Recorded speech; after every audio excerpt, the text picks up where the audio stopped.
Assalamualaikum warahmatullahi wabarakatuh. Saudara-saudara sekalian, kalau kita berbicara tentang pengentasan kemiskinan, artinya kita mencoba memahami bagaimana cara supaya kemiskinan itu bisa diangkat, dientaskan dalam kehidupan kita. Dan Islam sebagai sebuah agama tentu mengajarkan kepada kita nilai-nilai yang mengajak kita untuk terhindar dari kemiskinan. Kalau kita berbicara tentang kemiskinan dalam Islam pun, kita tentu melihatnya bukan hanya sekedar pengertiannya saja bahwa kemiskinan itu adalah orang yang memang memiliki kekurangan, ya. Walaupun kekurangan dalam hal ini tidak melulu hanya kekurangan harta. Karena paling tidak ketika membahas kemiskinan di dalam Islam itu ada dua, ya, pengertian di dalamnya, bahwa kemiskinan dalam hal spiritual, ya. Yang kedua adalah kemiskinan dalam material. Kemiskinan dalam spiritual adalah orang yang jauh dari keberkahan hidupnya, orang yang jauh dari ampunan Allah. Sementara kemiskinan material adalah orang yang memang kekurangan harta, ya, taraf hidupnya di bawah garis hidup layak, sehingga masih memiliki kekurangan-kekurangan secara material. Orang yang kedua ini, yang memiliki kekurangan harta benda, sehingga dampaknya dalam kehidupannya pemenuhan kebutuhannya tidak bisa ia capai, tidak bisa ia lengkapi karena keterbatasannya itu. Nah, karena itu orang yang hidup miskin harta ini tentu selalu berupaya, ya, bagaimana agar ia berada di garis nyaman dalam kehidupannya, tidak kekurangan, ya, kurang makan, kurang sandang, kurang papan, gitu. Kan orang-orang yang berada di garis kemiskinan itu kan seperti itu, rumah tak punya, walaupun punya ala kadarnya, makan tidak harus 3 kali sehari, kadang 2 kali, ya, sesuai penghasilan yang sangat kecil, ya. Kemudian sandang juga begitu, ya, memiliki keterbatasan dalam memiliki pakaian, gitu, karena tidak terpenuhinya unsur-unsur pemenuhan kebutuhan sehari-hari. Kemudian tidak memiliki rumah yang layak atau bahkan belum punya rumah dan tidak punya pekerjaan tetap, sehingga penghasilannya sangat sedikit dan terasa sangat kekurangan. Nah, orang-orang yang seperti inilah yang berada di garis kemiskinan tersebut. Islam sebagai sebuah agama tentu juga mengajarkan bagaimana pemeluknya agar tidak berada dalam garis kemiskinan, dan banyak upaya yang sudah dilakukan dalam hal ini. Nah, konsep pengentasan kemiskinan, ya, kalau kita membaca melalui pemikiran seorang ulama, ya, pemikir Muslim dari Mesir, ya, Yusuf Al-Qaradawi, dia mengatakan paling tidak ada 6 konsep ini. Menurut Yusuf Al-Qaradawi itu bertumpu pada 6 instrumen. Yang pertama yaitu bekerja keras, ya. Yang kedua, jaminan dari keluarga yang mampu. Yang ketiga, zakat, ya. Yang keempat, jaminan negara. Kemudian yang keenam, hak-hak selain zakat, ya. Yang ketujuh yaitu sumbangan sukarela. Nah, kalau kita lihat satu persatu bahwa konsep pengentasan kemiskinan menurut Yusuf Al-Qaradawi ini bertumpu pada 6 hal tersebut. Misalnya bekerja. Jadi kemiskinan itu hanya bisa kita entaskan dengan kerja keras. Artinya kalau hanya berpangku tangan, hanya berharap bantuan dari orang lain, ya, belas kasihan tanpa mau bekerja, nah, saya kira itu tentu suatu hal yang muskil ya untuk bisa hidup itu keluar dari zona kemiskinan. Karena dengan bekerja lah orang bisa merubah hidupnya.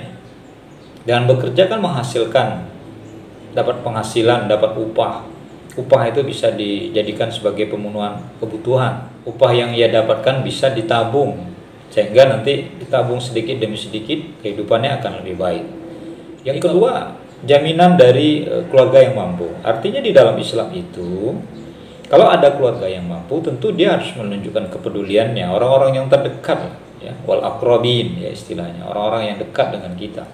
Nah, mungkinlah ada keluarganya yang miskin, sementara ada yang kaya nggak peduli dengan keluarganya yang miskin. Tidak, tentu dia akan prioritaskan keluarganya dulu sebelum membantu orang lain. Kalau ada keluarganya yang miskin kok dibiarkan. Nah, ini yang mestinya harus dipahami.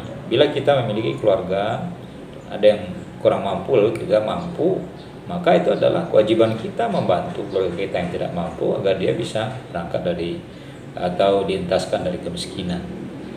Kekuatan keluarga ini sangat penting, di mana keluarga itu kan bukan hanya persoalan kedekatan secara fisik kan, tetapi kekuatan secara kedekatan secara biologis. Ada hubungan darah, ada hubungan nasab, dan itu bisa menjadi pengikat ya, bahwa keluarga dekat itu orang-orang yang mestinya memiliki kepedulian dan membantu saudaranya yang tidak mampu. Lalu zakat ini bila dioptimalkan dengan baik, maka sesungguhnya kemiskinan itu bisa diangkat dari hal ini. Artinya orang kaya membayar zakat malnya, lalu dia dibagi kepada asnaf 8 itu yang mustahik, itu diantaranya yang berhak menerima itu kan fakir miskin kan. Nah, dengan zakat ini sesungguhnya dalam rangka bagaimana kaya dan miskin itu bisa saling punya hubungan baik. Yang kaya membantu yang miskin dengan harta yang ia miliki. Ya, ada hak-hak orang miskin dalam hartanya sehingga ia memiliki kepedulian. Dan bila zakat ini dibayar oleh orang kaya, orang muslim yang kaya sesuai dengan syariat Islam, lalu diberikan kepada yang berhak, ini kan sesungguhnya adalah upaya pengentasan kemiskinan dan upaya untuk menghilangkan jurang pemisah antara orang kaya dan orang miskin. Nah, upaya-upaya zakat ini tentu saja harus dipahami juga. Zakat itu menjadi zakat produktif, artinya ketika misalnya di Indonesia kan dikelola melalui Basnas, Badan Amil Zakat Nasional. Lalu orang miskin itu kan tidak hanya dikasih melulu uang, tetapi dia pengen usaha apa, usaha mikro misalnya, usaha kecil-kecilan, ya dimodali. Lalu modalnya itu kan modal untuk usaha, jadi tidak hanya zakat diberi lalu hanya untuk makan habis, dah selesai, tidak. Jadi zakat produktif, mereka diberi keterampilan, lalu mereka dikasih modal. Lalu ketika mereka sudah mandiri, nah ini kan salah satu cara atau upaya untuk mengentaskan kemiskinan itu melalui zakat. Lalu jaminan negara jangan abai dengan hal ini, bahwa ada negara di saat rakyatnya ada miskin gitu. Ada peran negara di situ. Misalnya memberikan fasilitas pekerjaan, ya, mendorong masyarakatnya memajukan pendidikannya, ya, memberikan pelatihan-pelatihan ya, supaya mereka punya keterampilan, dan dengan keterampilannya itu mereka bisa mendapatkan uang, bisa bekerja dan bisa hidup layak.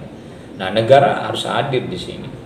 Nah, tentu saja tergantung kebijaksanaan negara ya, dalam hal ini pemerintah, dalam memberikan kehidupan yang layak pada masyarakatnya, memberikan peluang-peluang kerja, memberikan skill ya, soft skill agar rakyatnya bisa terangkat dari kemiskinan. Kemudian yang keenam itu adalah hak selain zakat ya. Jadi selain zakat itu kan macam-macam, ada bantuan ya, ada hibah ya, dalam bentuk hibah ya, ada dalam bentuk pinjaman lunak tanpa harus membayar jasa gitu.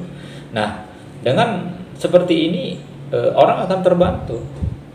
Misalnya ada lembaga-lembaga amal kan banyak sekarang itu ya, memberikan bantuan donasi kepada orang-orang yang di bawah garis kemiskinan dengan cara memberikan pinjaman, yang pinjaman itu pinjaman lunak gitu, tidak memberatkan gitu.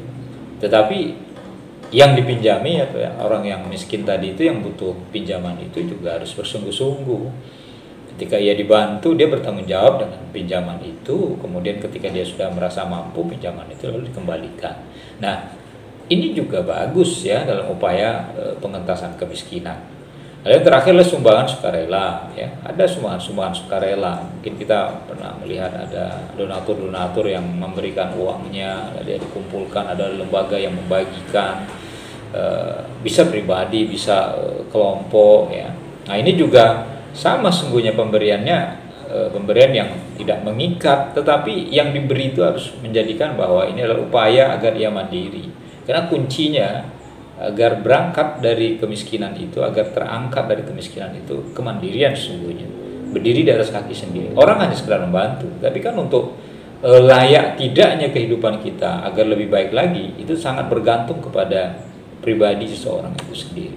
Umat Islam itu tentu akan lebih baik muslim yang secara materi kuat ya. Kemudian secara fisik juga kuat. Karena kalau satu bangsa, satu masyarakat kalau ekonominya bagus, maka secara umum negara itu akan bagus.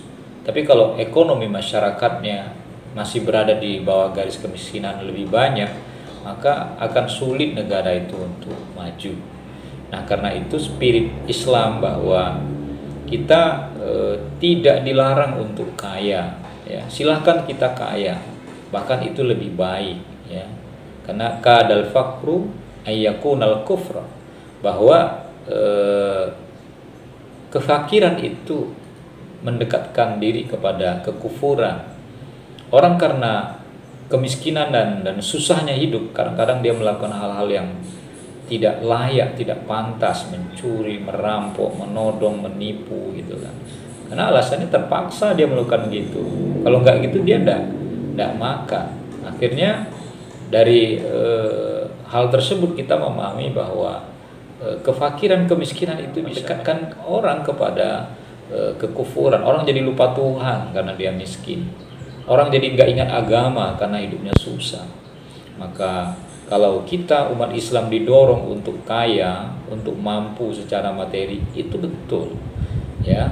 Karena dengan kecukupan hidup yang kita miliki, keberkahan hidup dari harta yang kita dapatkan itu akan menunjang kehidupan yang lebih baik lagi.